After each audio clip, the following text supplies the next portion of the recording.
Soybean তেলের দাম প্রতি লিটারে 10 টাকা বাড়ানো হয়েছে। এখন প্রতি লিটার সয়াবিন তেল বিক্রি হবে 173 টাকায়। মঙ্গলবার 16 April Bangladesh vegetable oil refiners and Vanaspati manufacturers অ্যাসোসিয়েশনের এক সংবাদ বিজ্ঞপ্তিতে এ তথ্য জানানো হয়েছে। আজ থেকেই নতুন দাম কার্যকর হবে বলে বিজ্ঞপ্তিতে উল্লেখ করা হয়। এতে আরও বলা হয়েছে, ভোজ্য তেলের কাঁচামাল আমদানি ও উৎপাদন পর্যায়ে গত 7 ফেব্রুয়ারি জারি করা বিজ্ঞপ্তির মেয়াদ গত 15 এপ্রিল শেষ হয়েছে।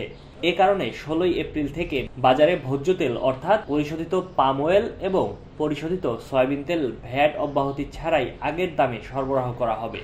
মঙ্গলবার থেকে প্রতি লিটার বোতলজাত সয়াবিন তেল 173 টাকায় বিক্রি হবে। এছাড়া বোতলজাত 5 লিটার সয়াবিন তেল বিক্রি হবে 845 টাকায়। আর প্রতি লিটার খোলা পাম তেলের দাম নির্ধারণ করা হয়েছে 132 টাকা।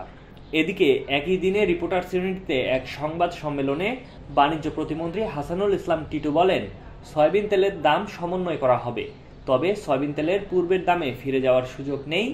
ট্যারিফ কমিশন কাজ করছে, সমন্বয় করে যৌক্তিক দাম নির্ধারণ করবে সরকার।